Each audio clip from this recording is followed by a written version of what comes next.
Nuestra transmisión, ya estamos al aire, mis queridos amigos. Saludos a todas las personas que nos siguen a través de nuestras redes sociales. Esto es el análisis de la noticia. Ya estamos al aire. ¿Y cómo vamos a arrancar el análisis de la noticia? Hoy andamos repletos de información. La primera, evidentemente, Tocorón.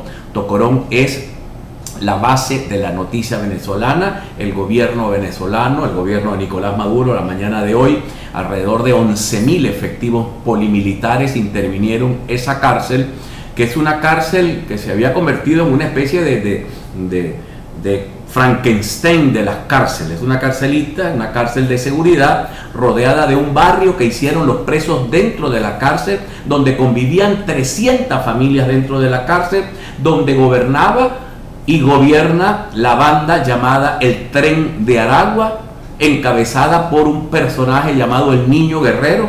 Bueno, en esa intervención un oficial, un mayor de la Fuerza Armada, resultó muerto. No tuvo nada que ver con enfrentamiento, sino que se fue a cerrar la puerta de un vehículo blindado y lo golpeó duramente en la cabeza, causándole la muerte. No fue un enfrentamiento.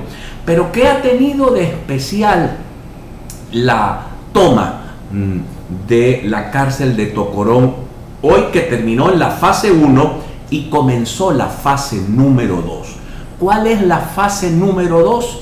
La búsqueda de los que se evadieron. ¿Quiénes se evadieron de la cárcel de Tocorón? Se evadió lo que llaman el PRAN y los luceros. El PRAN, los lugartenientes y sus luceros del Tren de Aragua. Se fueron porque tenían la zona cantada. Estaban informados que el gobierno iba a intervenir la cárcel. La información que maneja una ONG venezolana fue que el gobierno negoció con el Niño Guerrero el ingreso de la Fuerza Armada, la retoma de esta cárcel para poner orden. Según el gobierno, todos los presos van a ser distribuidos en las distintas cárceles del país y la cárcel de Tocorón va a una remodelación. Pero insisto, quizás lo asombroso, y le pregunto a la gente que nos está viendo en vivo por Twitter, por TikTok, ¿cómo es que se filtra un video, un audio desde dentro de la cárcel, donde un lugarteniente del Niño Guerrero, que está enfermo de los riñones, estaba en cama recibiendo tratamiento en la cárcel, dice: me abandonaron, se fueron desde antenoche, ya yo los veía extraños, andaban en un movimiento, y resulta que se fueron por unos túneles que venían funcionando esas cárceles. Por eso eventualmente al Niño Guerrero se le ubicaba en barrios del estado de Aragua, en fiestas que se realizaban en esos barrios, y la gente decía: bueno, ¿y qué hace este? Este no está preso. Bueno, claro que estaba preso, pero tenía túneles para salir y entrar a la cárcel, como salió esta semana. Alguien me discutía el tema de los regímenes carcelarios, pero no hay modo que la ley venezolana, que la ley penal venezolana, hable de que hay un régimen carcelario donde se le permite a los presos tener túneles, urbanización interna, piscina, una discoteca que se llama Tokio, donde hacían las fiestas, pero las fiestas, los grupos de vándalos que vivían allí en esa cárcel. Piscina, un estadio de béisbol con una marca gigantesca que dice el Tren de Aragua. No era, mis queridos, eso más bien me hacía pensar en la cárcel de La Picota, que era aquella cárcel donde vivía Pablo Escobar Gaviria, que estaba preso en La Picota, pero gobernaba, traficaba drogas y hacía todas sus maldades desde la cárcel.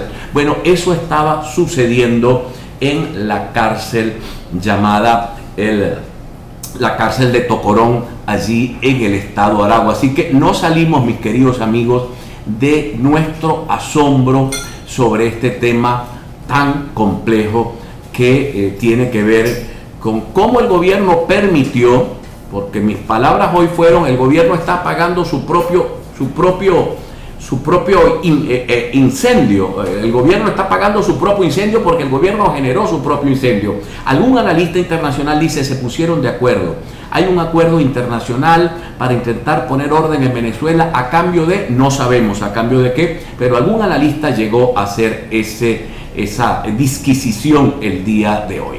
Un segundo punto tiene que ver obviamente con la decisión de la Misión Internacional Independiente de las Naciones Unidas, que presentó un informe actualizado sobre la situación de los derechos humanos y ha dicho que en ese informe que la situación de los derechos humanos o la violación de los derechos humanos en Venezuela se ha hecho ahora más selectiva, ya no es masiva. Ahora es, por ejemplo, los sindicalistas, los trabajadores se quieren ir a la calle a protestar, el gobierno detiene 6 trabajadores, los condena a 16 años de cárcel y dígame usted qué trabajador va a coger a la calle después de eso.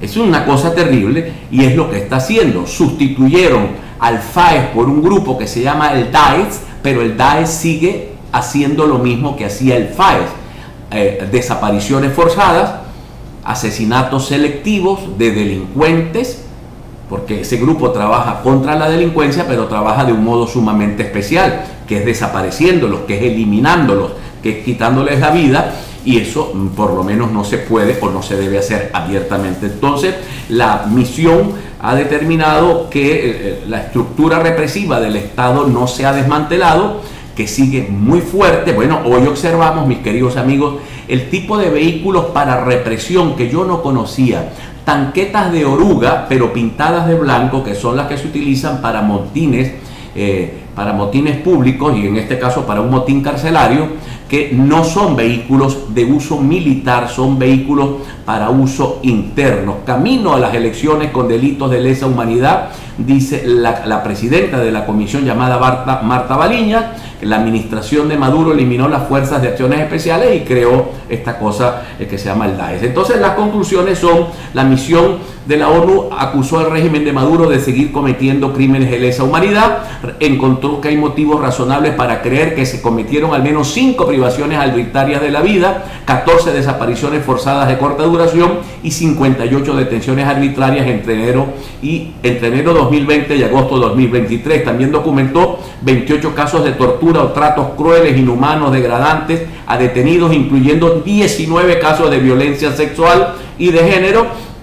Aquí me quiero detener un segundito porque ayer descubrieron una señora que estaba tratando de salir por el aeropuerto de Maiquetía, fajada, en una faja llevaba 200.000 euros, pero cuando la señora la introducen a un pequeño cuarto que utiliza la policía para poder revisar a los pasajeros, la grabaron a la señora en ropa interior quitándose la faja. A mí me pareció que fue violencia sexual contra esa señora, que la expusieron al escarnio público. Tampoco tienen derecho a hacerlo, aun y cuando ella pudiera estar cometiendo un delito. La misión señaló que la estructura represiva del Estado venezolano no se ha desmantelado y que el gobierno ha intensificado recientemente sus esfuerzos por reducir el espacio cívico democrático. La misión también destaca el caso de los 6 sindicalistas condenados a 16 años de prisión por reclamar mejoras laborales. La misión de verificación de la ONU sobre Venezuela señaló que el Estado venezolano sigue permitiendo que organismos de seguridad cometan violaciones de derechos humanos. Así que Nicolás Maduro hoy se llevó un chaparrón con todo esto. Vamos a pasar al siguiente tema, que tiene que ver con la Guyana o la Guayana o la zona en reclamación. Maduro acusa a Estados Unidos de usar a la Exxon para quitar el derecho a Venezuela sobre el Esequibo. Voy a leer un poco de esta nota porque hay varias cosas que decir. Él expresó su rechazo a la intromisión insolente de los Estados Unidos, quienes han manipulado y comprado a través de la ExxonMobil y el Comando Sur a los serviles políticos de Guayana. El mandatario respondió así al subsecretario de Estado para Asuntos del Hemisferio Occidental, Brian Nichols, quien dijo previamente que su país apoya el derecho soberano de Guayana a desarrollar sus propios recursos naturales. Aquí los Estados Unidos se entrometió, tuvo una intromisión en este asunto, que es un asunto bilateral entre Venezuela y Guyana, a favor de Guyana y a favor de sus propias empresas, que son las que van a llevar ese petróleo a Estados Unidos y son las que van a generar las inmensas ganancias. Pero también debo mencionar que el secretario general de la OEA, el señor Almagro, contraviniendo la carta de la OEA y extralimitándose en sus funciones, se cuadró a favor de Guyana en este caso. Aquí, ¿qué les estoy diciendo? Los gobiernos no tienen amigos. los gobiernos tienen intereses. Por lo tanto, los que han confiado, miren, da lo mismo los chinos, los norteamericanos, los rusos, da lo mismo, lo que manejan son intereses, y muchas veces intereses imperiales para intentar controlar los recursos naturales de este país. En este caso, la Comisión Nacional, la Plataforma Unitaria ha declarado ha coincidido con el gobierno venezolano, y creo que en esto podríamos coincidir todos los venezolanos, en la defensa del territorio, en reclamación del territorio Esequibo. Aquí deberíamos pelear todos para que esto se logre, deberíamos unirnos frente a quien sea, para que Venezuela no pierda todos sus derechos allí. Amigos míos internacionalistas le han escrito personalmente al señor Almagro y le han escrito al gobierno norteamericano para intentar evitar que sigan metiéndose en estos asuntos, cuando lo que están, mis queridos amigos, es buscando defender sus intereses económicos. Así pues que, mis queridos amigos, la cosa allí se complica bastante fuerte. Esto que han dicho estos señores de los Estados Unidos, los señores de la OEA, poniéndose a favor de Guyana y en contra, evidentemente, de los intereses de Venezuela y de los venezolanos, porque esos son intereses de Venezuela y de los venezolanos, no son intereses exclusivos, en modo alguno no son intereses exclusivos del gobierno de Nicolás Maduro. Esos son intereses territoriales de la plaza de Venezuela. Habla con el alcalde de San Francisco porque no ha hecho nada, por eso no creen en la oposición. Vaya, bueno, lo acabo de mencionar, mis queridos amigos, este programa lo ven desde la alcaldía de San Francisco. Tengo muchas notas que tienen que ver con la política, ya vamos a pasar en un momento al plano político, pero les comentaba y quiero cerrar el caso de la cárcel de Tocorón. Hay una segunda etapa que tiene que ver con atrapar a los que se fueron. Ahora, ¿van a atrapar al niño Guerrero? En el nombre de Dios, mis queridos amigos, yo no creo que vayan a atrapar al niño Guerrero, a menos que se entregue en una negociación con el gobierno venezolano. Ha hablado Diosdado Cabello el día de hoy, ha dicho que la oposición inhabilitó a Lacranes al no dejarlos entrar en las primarias. Se está refiriendo a Brito, a Bernabé Gutiérrez, a los opositores que en algún momento solicitaron participar en la primaria pero no fueron aceptados. También en la tarde de hoy, Diosdado Cabello ha dicho que la oposición ya se puso de acuerdo para que no haya primaria.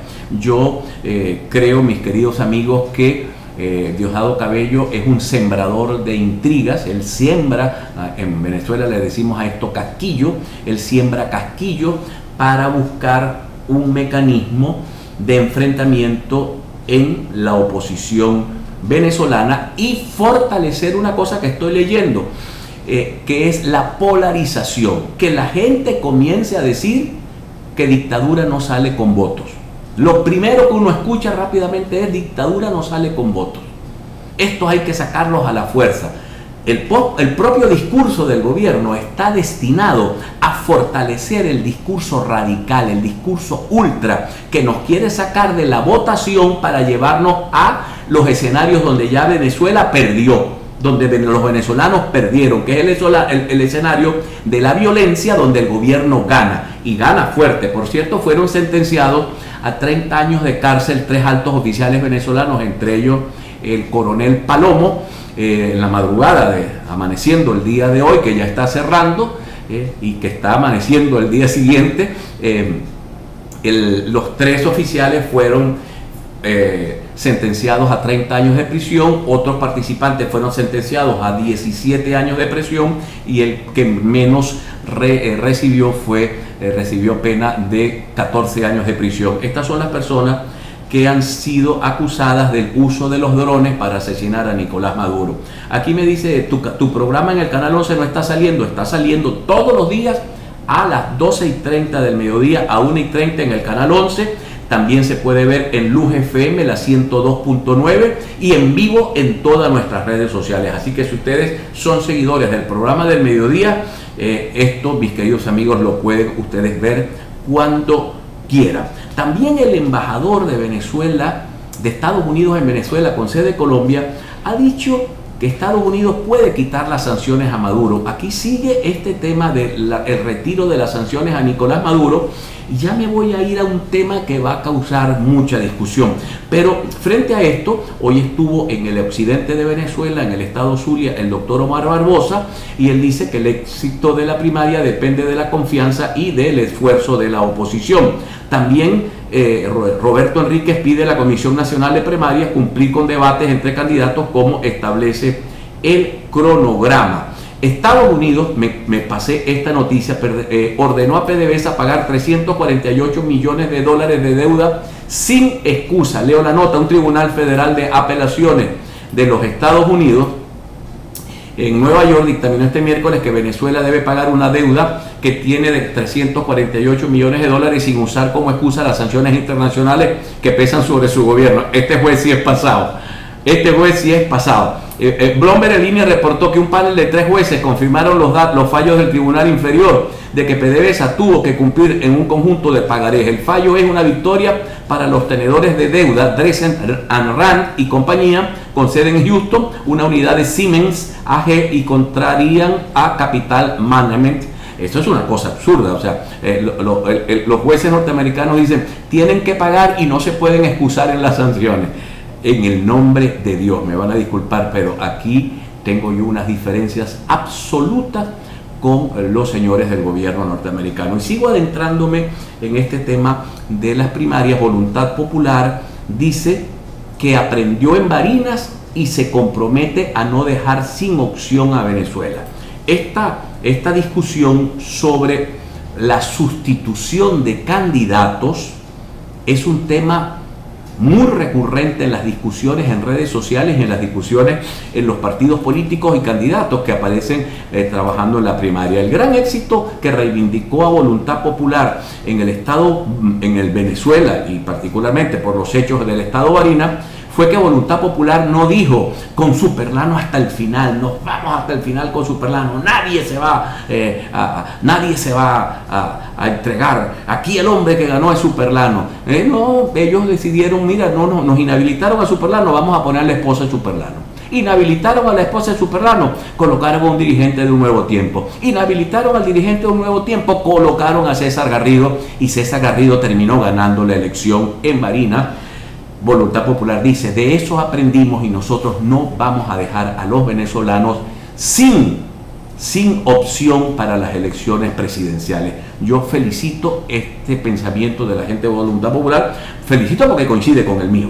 O sea, yo creo, y respetando, mis queridos amigos, lo que piensen todos ustedes que nos están viendo en vivo en este programa, yo creo que no se puede dejar, y les voy a dar un argumento sumamente sólido en cualquier momentito, ya estoy trabajando para eso, para justificar esta idea, esta convicción de que no se puede abandonar al pueblo venezolano, dejarlo sin candidatos porque alguno que esté inhabilitado no quiera dejar el puesto porque se va a empeñar en ser él. María Carolina Uzcategui, la ex vicepresidenta de la Comisión Nacional de Primarias, dice: el voto es mi candidato y lo voy a defender con mi vida, aun y cuando sea necesario. La señora María Carolina Uzcategui ha recibido por sus posiciones ataques muy fuertes. Ayer recibió un ataque directo de María Corina Machado.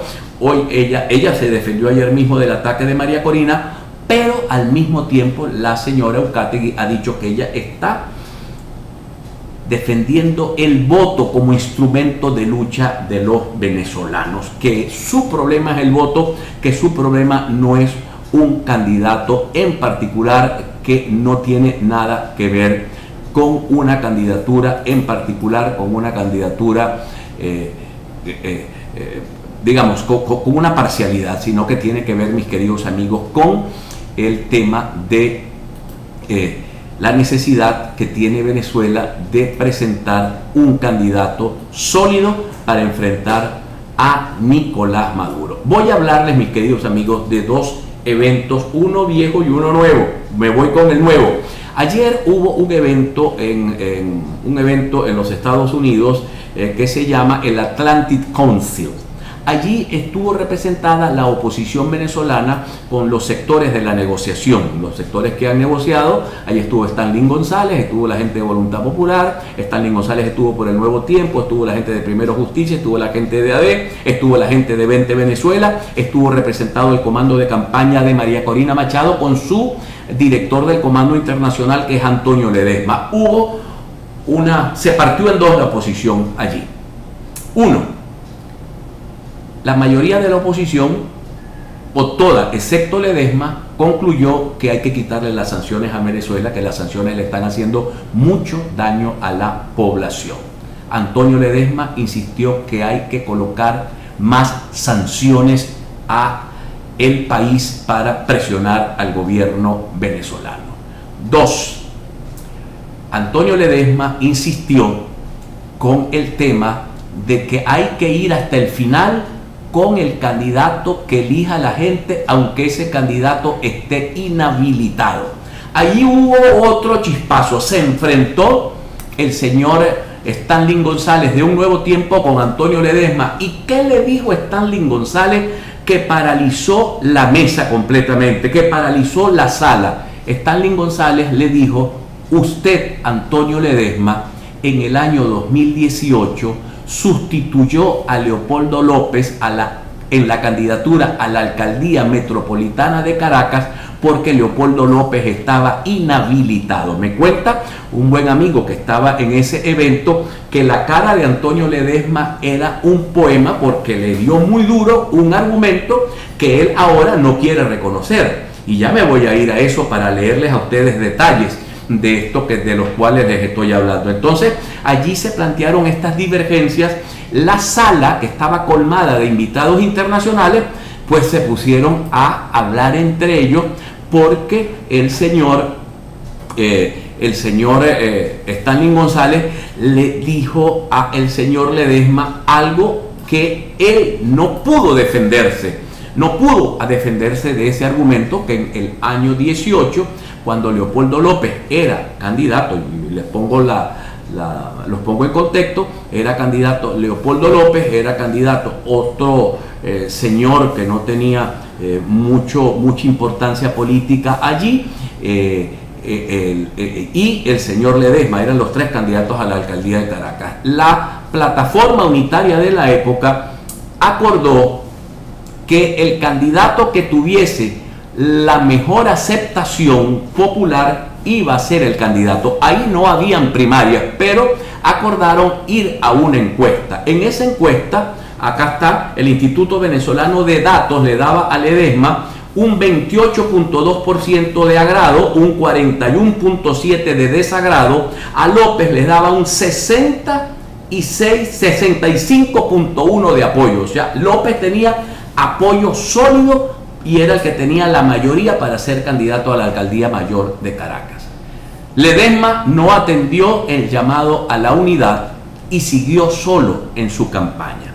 Cuando Leopoldo López fue a inscribirse como candidato, no pudo inscribirse porque estaba inhabilitado.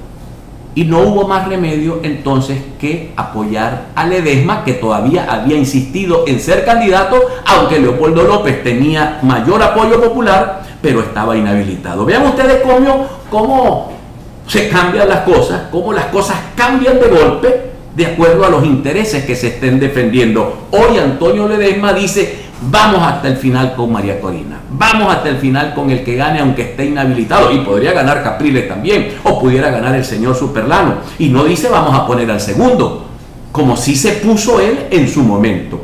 Y de esto, mis queridos amigos, les voy a hacer la referencia directamente de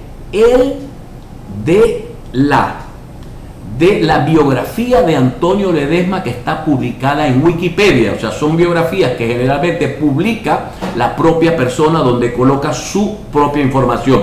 ¿Qué dice? En enero del año 2008, esto es textual de la biografía de Ledesma: Ledesma anuncia su aspiración a la alcaldía metropolitana de Caracas con el apoyo de Alianza Bravo Pueblo. El 23 de enero, la alianza de partidos opositores firman un pacto de unidad en el cual todas las organizaciones políticas firmantes se comprometieron en apoyar a un solo candidato para cada cargo de elección popular en las próximas elecciones regionales de noviembre.